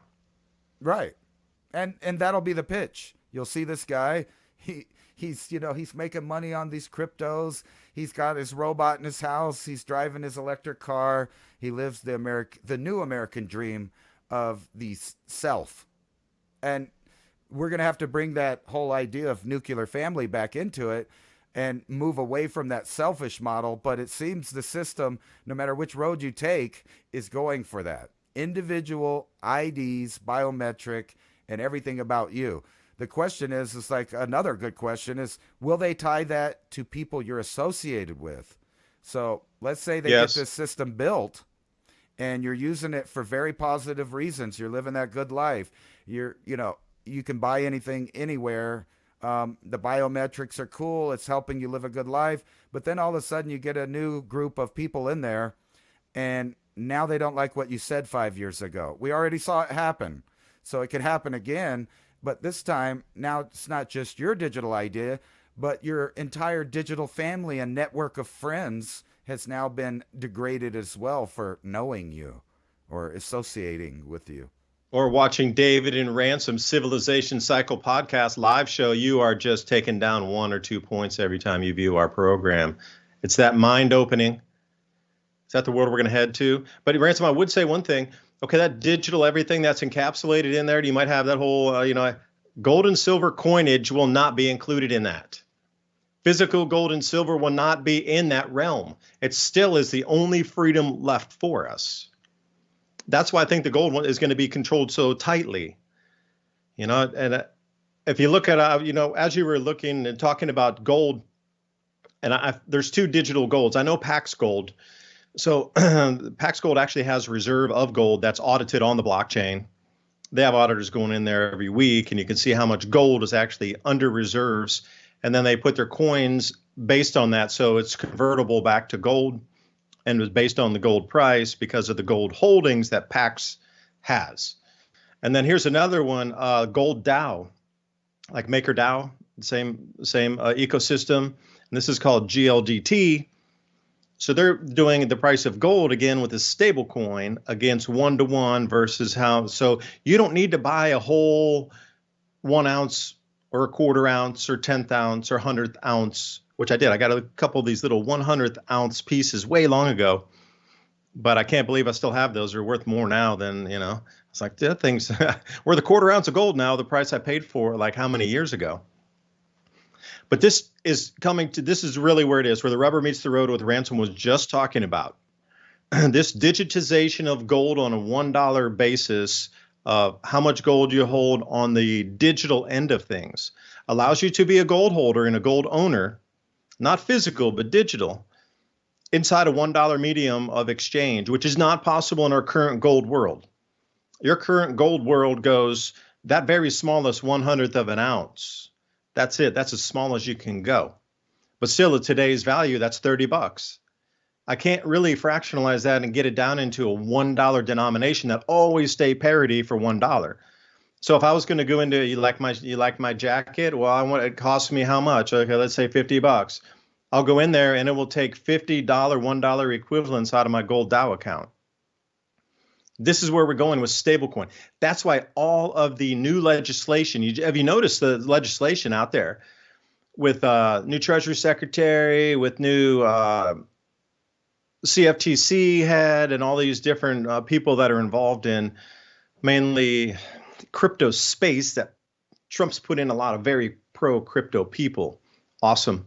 We need the innovation. We're so far behind. Like coming out and, I'm in Asia right now traveling. We are really so far behind on payment systems in America. It would shock you how far behind we are. We are so slow, so clunky, so dinosaur compared to 10 or 12 different ways to pay tap card out here with lightning fastness across multiple, like I say, a dozen payment networks, all of a tap to pay, and whoosh, you're gone in a second. You don't even need cash. I know a lot of people, well, you're already living in that world. You live in a 15-minute city with your tap card. No, it's just the innovations came out here. Nobody's squeezed into 15-minute cities. It's just a convenience running across multiple countries where you can tap to pay. Like the network is already set up, and we're out here. I'm telling you, it's at least a decade ahead of back in America for payment systems. I talked about the real-time payments, the RTP program that I tried to send some money I owed, but I couldn't even use the RTP network inside America to send to another bank. It's not active yet, but out here in Hong Kong, it is. Out here in Asia, the RTP network that's available for us, that's our own digitized Fed wallet, for a better term, individual taxpayer Social Security number to count through the Federal Reserve, is live and active, just not in America. That's the whole thing that shocked me too. I'll send money to an HSBC account, and it's active in Hong Kong, but the HSBC account that's in the United States, I cannot send wire money. I cannot send money. They're going to do away with the wire system, like this wire transfer thing. That's going to be that's an old clunky one that's even older than that's the rocks. If the dinosaurs are that old, these are the rocks that the dinosaurs are walking on. That's how old and antiquated this system is. But anyway, this is going to be done away with, and the new RTP system is going to replace it. But excuse me, hold on. Sorry for the audio on that. See how I get excited talking about this stuff. That is. Let me put the mic back up. I was on the fly traveling, so I'm trying to rig up just so I can keep the mic right here. I'll get less twitchy with my hands. But that whole system, we're going to switch over to RTP. And, Yeah, like I say, it's live out other parts of the world, which shocks me. We developed it. It's our own internal payment system, and that's how they're going to deposit money into your account when you start complaining that everything becomes too expensive. The Treasury, along with the Federal Reserve, I don't know how they're going to be intertwined because the Fed's going to be getting ripped apart here pretty soon too. But anyway, that whatever's left over in the reconstructed version of it is going to be sending money directly to your wallet, directly deposited to you. I really think that we in America, it's going to get so prohibitively expensive for us that society is going to start to unwind at the seams, that they're going to have to give us free money to get us through the tumultuous time when we get to this apex of 20, 30, 50% a month inflation as we restructure everything. Like the Americans will be the beneficiaries of it. Could you live on, if the government gives you $5,000 a month, could you live on that? For your basic necessities, anything above and beyond that, you're on your own. But if the government was to throw in $5,000 a month into your own digital wallet and you can only spend it digitally, and this is the switch, all right, you're getting thrown a lifeline and everything's running away, but you can use that lifeline and they moved you over into the digital world on that.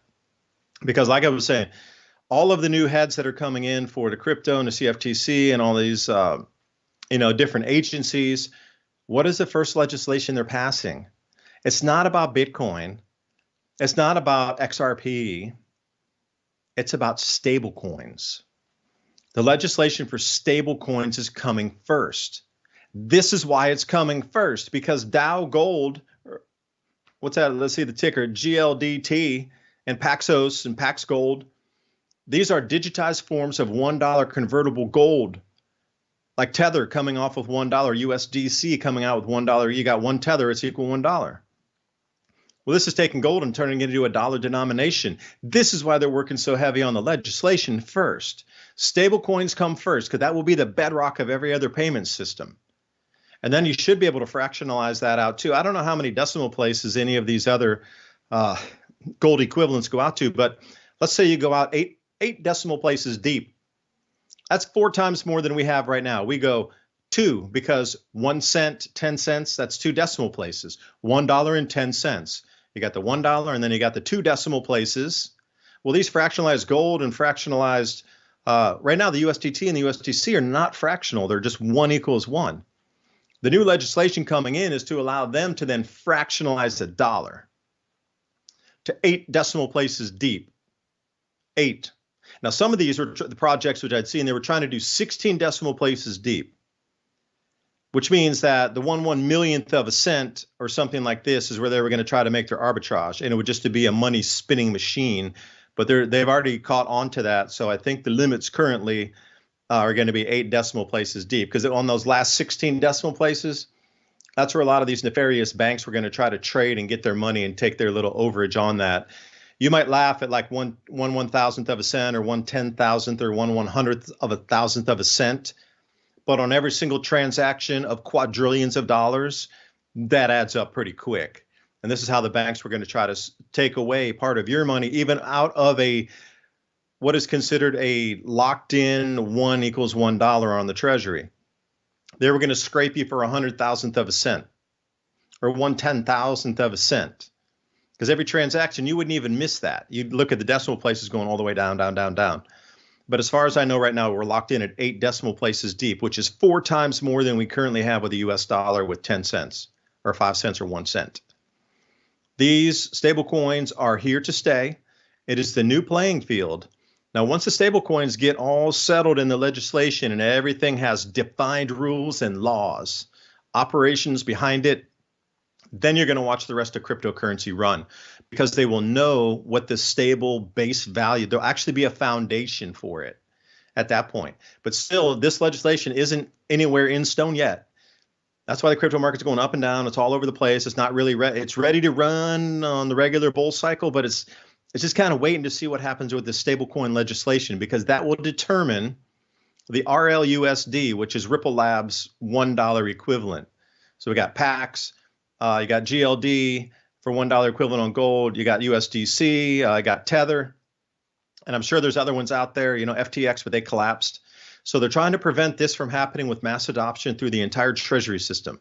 You can't have an FTX collapse when your entire treasury is set up on stable coins. That's not going to happen. They're going to make this so it will not collapse ever again. Like FTX, I think was the last one that'll ever collapse at that largeness. Because from this point, they need the stable coins to have the very base of the new treasury system. It's going to be based on digitized assets, and it has to be stable coins.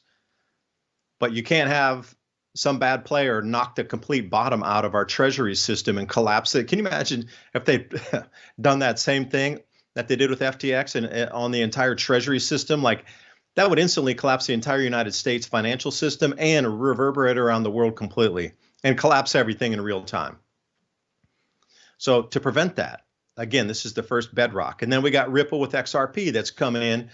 How do they have? They have like 700 and plus banks around the world going to be running with Ripple on-demand liquidity, which is tied in with the RLUSD, and it's tied into also the XRP token that needs to be burned for the fees running with Ripple on-demand liquidity. So some people might think, Ripple's just sitting out here in its own ecosystem. It's just like a cryptocurrency.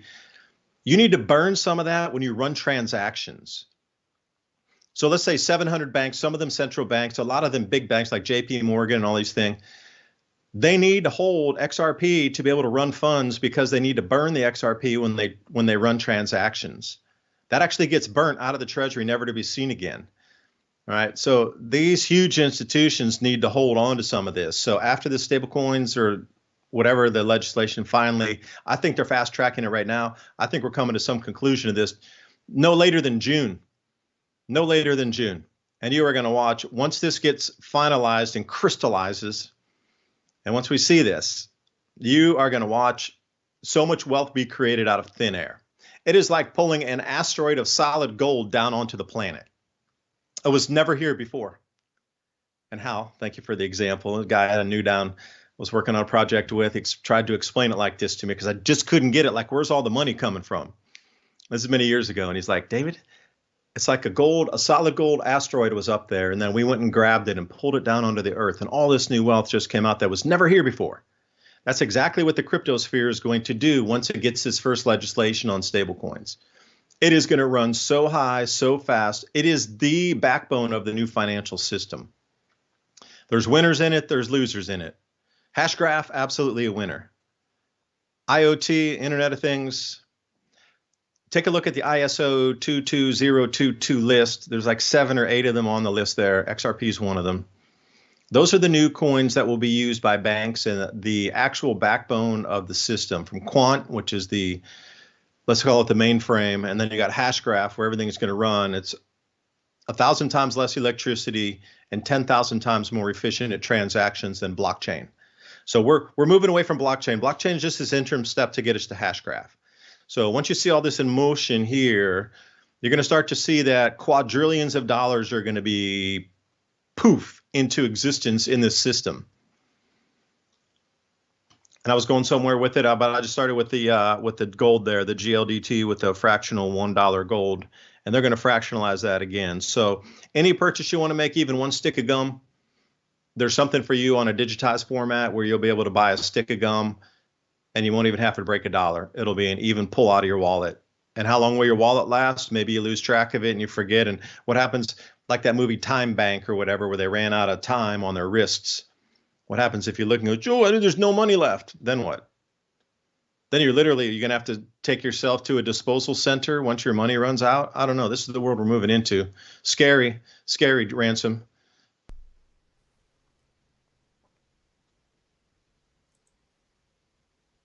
Very scary. Actually, I was thinking a lot about what you were talking about. As they've done with stocks, there's this way to kind of secretly move money. And that's exactly how they do it. They fractionalize it so small that the individual little parts add up, but not to the people that are looking at the numbers. So, like, can you imagine, I don't know, let's say 1/10 of a cent per person on a network with billions of transactions not being able to account for that 1/10 of a cent? They wouldn't even notice it on their end because anything they were going to be looking at as far as a dollar value that they were thinking of would just be in the cents range, those two digits like you were talking about. So they wouldn't even notice this loss of massive amounts of money. And that might be exactly the future of how the next round of censorship, like U.S. aid was doing, where they would just pay people to badmouth or run propaganda or really just defame people and ideas legally. Now, where were they going to get the money if they can't just suck it off these tax dollars that no one was watching? Well, it's going to be hidden, like you said, in these tiny amounts of fractionalizations of money transfers here, there. And think about this, all those people that we were talking about that work in government and now in banks. And to move over right here, this puts more onto the idea of less people to talk to. There's no teller to go if you have a problem or none of that. It'll all be online. And you really don't need bank locations or tellers anymore if you're moving over to a complete digital system. So therefore, it would be obvious that branches would close. And in this article right here talks about banks closed more than 100 branches in 3 weeks as closures bloodbath continues in 2025. And then you just see these other things like record stock fragility. So you see that when they rip the Band-Aid off, which is obviously on its way here, that the odds on a recession for the people during this, reconfiguration of how things work is going to be felt, and it's going to scare people into new programs that are going to be offered. And those programs are going to be digital. And to throw you way off left field here, I wanted to ask you not only about, the headlines out there that are talking about the recession that's incoming, that's going to be real, but also we have these 70 clones of this asteroid 2024 YR4 that are due to hit Earth, and they up the percentage for the actual asteroid or body floating through their space there to 2.3%. It's going to be floating right by Earth, really close. You mean 23, that number that we see in the Illuminati use in their secret society? 23? You mean they really put that number out there, 23? Really? Well, I think it's 2024, right? No, 33, 23. Welcome to the club. It's supposed to land, and I thought it was ironic if you can see on this. Let me make this bigger. Now, remember, this is only a 2.3% chance of the main object. But what this is demonstrating is the clones. In other words, the little debris that's following along next to it is set to hit Earth right there. Look where it's going. All on that equatorial zone. But look at the numerology of 12, 22, 32. So that'd be 1, 2, 2, 2, 2, 3, 2. At 12, and if you rolled that back a little bit, at like 1233 or something. Right. I doubt this is going to happen, but it might. And this would be some trippy stuff. And this is just the clones. This ain't the main object right here. So these are little objects. But any number of things like that, say a volcano goes off in the Mediterranean or, anywhere in the world, really. That just throws everybody's plans, awry. The best laid plans of mice and men always go awry. But they are showing us, at least through headlines, you could still count it as propaganda, that we're about to have a short recession, possibly, maybe a long one. And that's because there's a reorganization of the world powers. And it's something that we were telling you guys about. They're going to rewrite the map. And now I'm seeing headlines where Ukraine and Russia, they might be fine with just trading some territories. So we're going to redraw the map there. And then you got all of the stuff in the Middle East that is most likely to redesign the map as well. So these are whole new trade blocks, new financial systems, new customers and sellers for food. And that doesn't happen overnight. The reset doesn't happen instantly. It has to take some time to get going.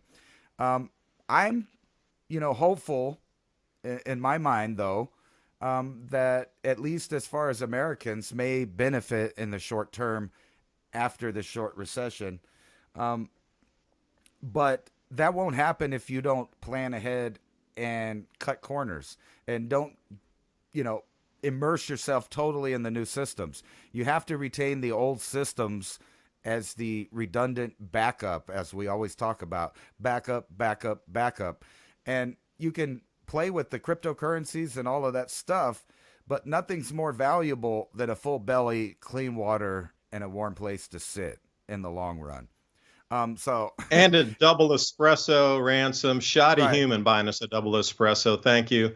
Yeah, we need clean water, clean air, and double espresso. That'll get us through.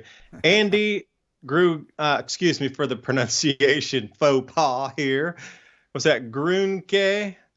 Andy Grunke. Love the show. Thank you. 5 double espressos getting us on our on our late night shake fest here. But yeah, thank you. Appreciate that. And the show is a community of us trying to bring ideas together, because Ransom's got some deep, deep thoughts on a lot of things. And Ransom, while you were saying and talking about that, I pulled up Larry Fink here, CEO of BlackRock, and he says, quote, you got 2 quotes.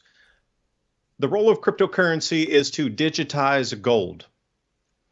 And then second quote, I believe the role of cryptocurrency is digitizing gold in many ways. Let's be clear, Bitcoin is now an international asset.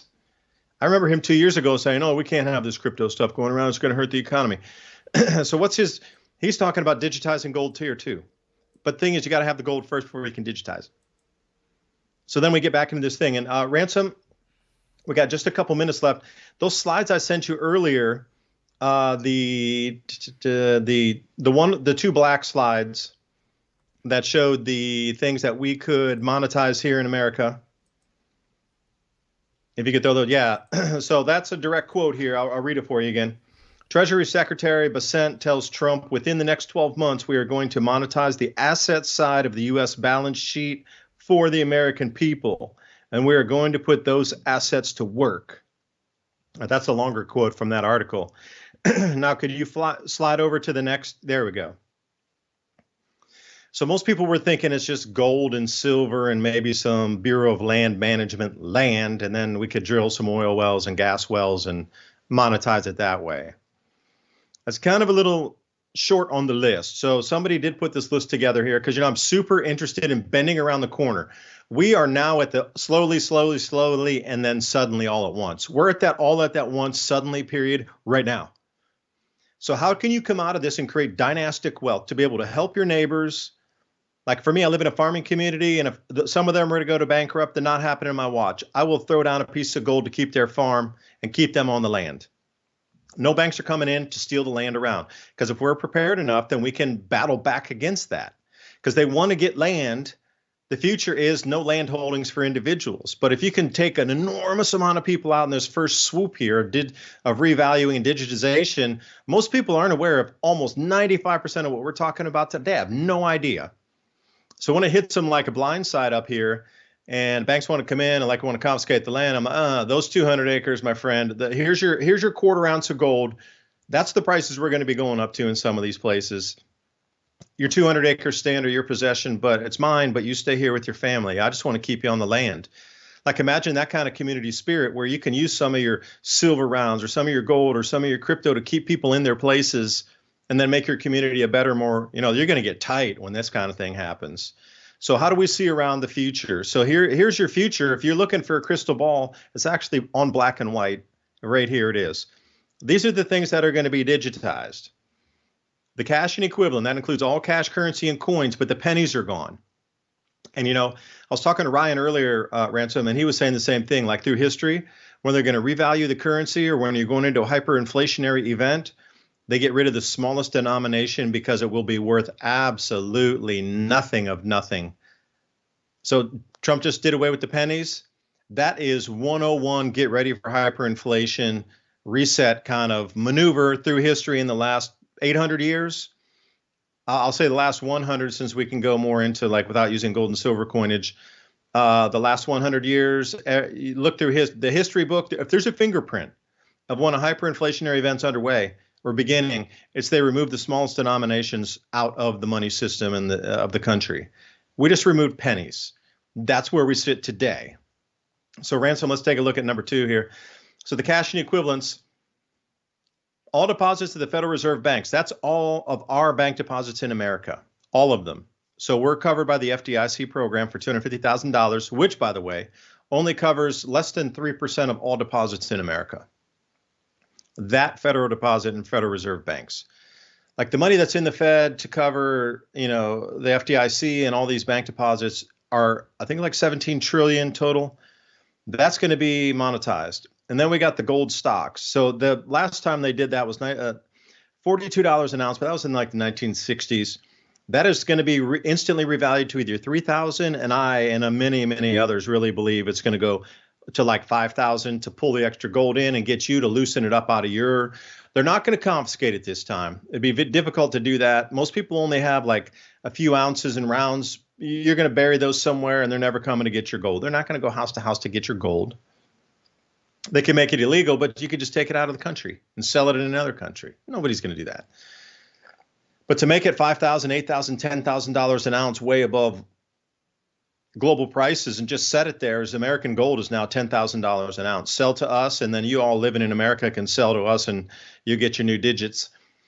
That is going to get revalued. So that's an enormous amount of money there. If it revalued to $132,000, that would pay off all $36 trillion. I was using Grok and like getting some, simple math stuff. Like we have 8,500 tons, and that tonnage turns into 272 million ounces.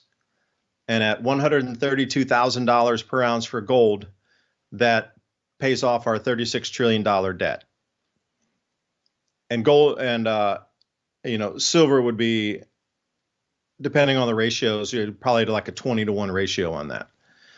So the special drawing rights, that's from the IMF. And since we're the number one funder into that program, there's a huge amount of money for us in there that can be monetized. The reserve position at the IMF and both the World Bank. Again, these two things are, now you get it. See, Ransom was on it like a duck on a June bug there, talking about international monetary reset.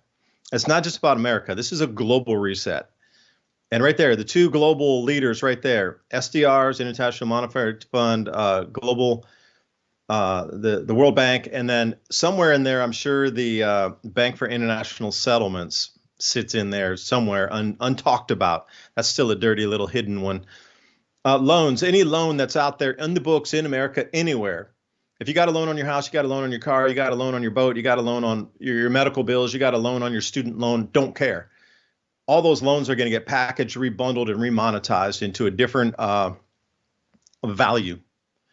And then we got securities and investment, anything on any stock exchange or bonds. This is the big one too. Keep your eye on the bond market. They're going to revalue bonds too.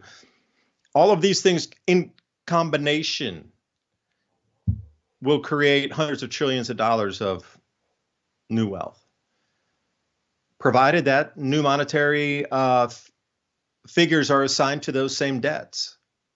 Now, if you could back a portion of it by gold, hell, who says that Trump wouldn't make it $40,000 an ounce and do a 20-to-1 ratio and bring silver to $2,000 an ounce? Then remonetize every single one of those things that's on this list. Yeah, and here's the thing about the Federal Reserve. They go, oh, we got to keep the Fed. We got to keep the Fed. Well, look at their track record. No, you don't. They caused the 1920-21 recession. They caused the Great Depression, the 1953, which I talked about. There was huge inflation in the 50s.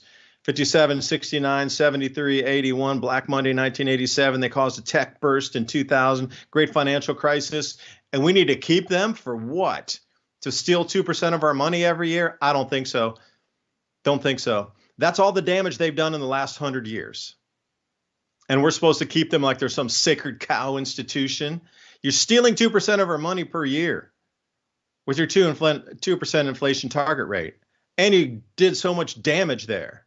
And look at Pelosi and these morons, how much money they're worth and how much money they made. If anybody's not doing the accounting, somebody else is. Nancy Pelosi, annual salary, $223,000. That's quite the nice salary. But she's worth $202 million. Insider trading. Mitch McConnell, the squawking head that's against everything that dismantles the grift system, is worth $95 million on a $200,000 salary. That's why he's squawking so loud.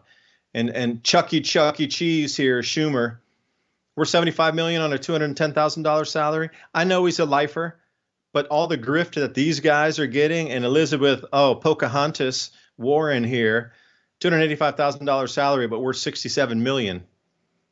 Who's taking money from who? See, the ones that are squeaking the loudest about all these changes are the ones who are getting the most and stealing the most out of your pockets. Anyway, Ransom, thanks for letting me ramble tonight. Sign us out. That's exactly where it is. They're upset that they're now having to admit they're stealing from us. But in my opinion, they're building a system to steal better in the background that you're not looking at. And that's coming. And it'll just be here. It'll just wave in. And you won't even notice it happen, except for people that watch on our channel. They'll probably think, you know what? Not saying that we told you guys, but we did mention it. In passing. Thank you so much tonight for your support. Buy me a coffee /Civilization Cycle. Also, hit us up at the civilizationcycle.com website. Drop your email in there. We'll get you the show notes on a weekly. Appreciate your time. Bye for now.